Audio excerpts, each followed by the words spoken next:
श्वेता जैन, आप सभी का स्वागत है समय दर्शन। आज हम बात करने वाले हैं होला अष्टक के बारे में। होला अष्टक में क्यों नहीं होते शुभ कार्य और ये होला अष्टक कब से लग रहे हैं, तो चलिए हम बात करते हैं। होला अष्टक 17 मार्च से लग रहे हैं और होली के साथ समाप्त होंगे।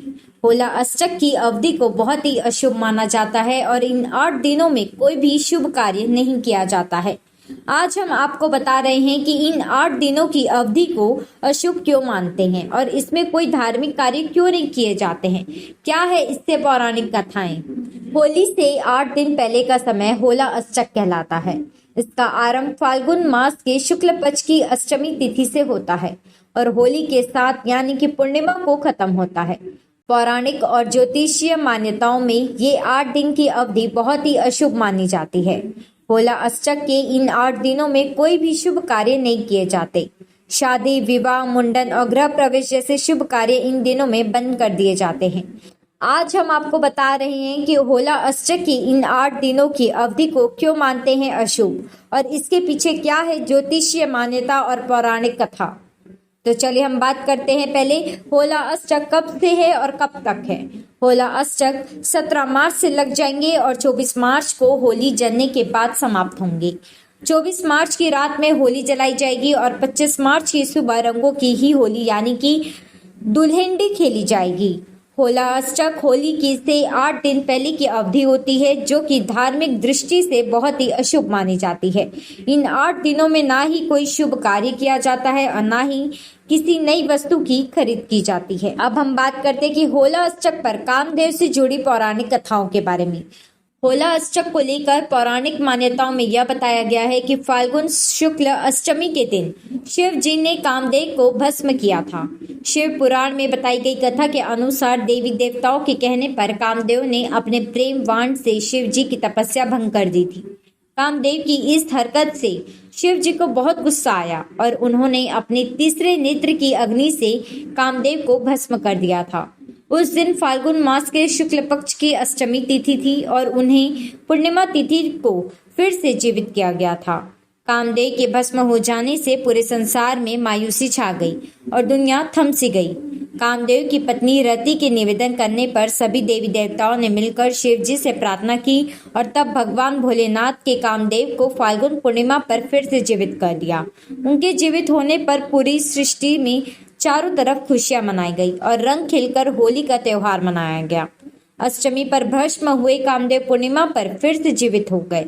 इस वजह से होला अष्टक के 8 दिनों में कोई भी शुभ कार्य नहीं किया जाता। होला अष्टक को लेकर ज्योतिषीय मान्यताओं में यह बताया गया है कि फाल्गुन माह के शुक्ल पक्ष की अष्टमी से लेकर पूर्णिमा तक 8 ग्रह उग्र अवस्था में रहते हैं।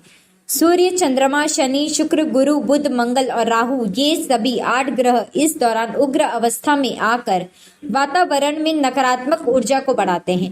इसलिए इस दौरान कोई भी शुभ कार्य या फिर कोई भी मांगलिक कार्य करने के अशुभ परिणाम सामने आ सकते हैं। इसलिए होला अष्टक की अवधि में कोई भी शुभ कार्य करने को शास्त्रों में वर्जित बताया गया है। अगर अब हम बात करें होला अष्टक पर भक्त प्रहलाद से जुड़ी पौराणिक कथाओं के बारे में। प्रहलाद भगवान विष्णु का परम भक्त था। उसकी भक्ति से नाराज होकर पिता हिरण्यकश्यप ने उसे फाल्गुन पूर्णिमा पर मारने की योजना बनाई।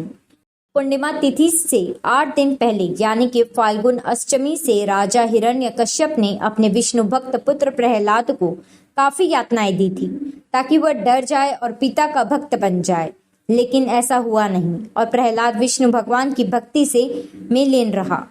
पूर्णिमा तिथि को यानी कि अष्टमी तिथि के बाद 8वें दिन बुआ होलिका ने अपनी गोदी में भतीजे प्रहलाद को भस्म करने की कोशिश की थी, लेकिन भक्त प्रहलाद का कुछ नहीं हुआ और होलिका आग में जलकर भस्म हो गई। मान्यता है कि होली के पहले के 8 दिनों में भक्त प्रहलाद ने जो यातनाएं सही थी वे यातनाएं ही होला अष्टक कहलाती है। इस वजह से इन 8 दिनों में कोई भी मांगलिक कार्य नहीं किया जाता है।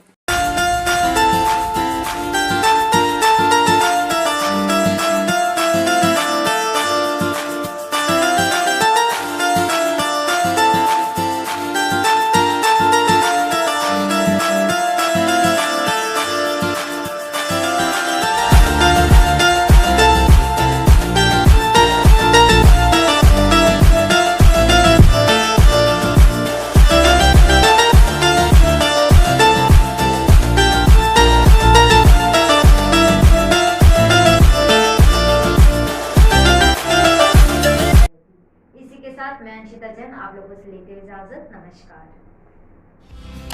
न्यू वीडियोस की अपडेट पाने के लिए सब्सक्राइब करें समय दर्शन न्यूज को और बेल आइकन को दबाएं। आप देख रहे हैं समय दर्शन न्यूज चैनल।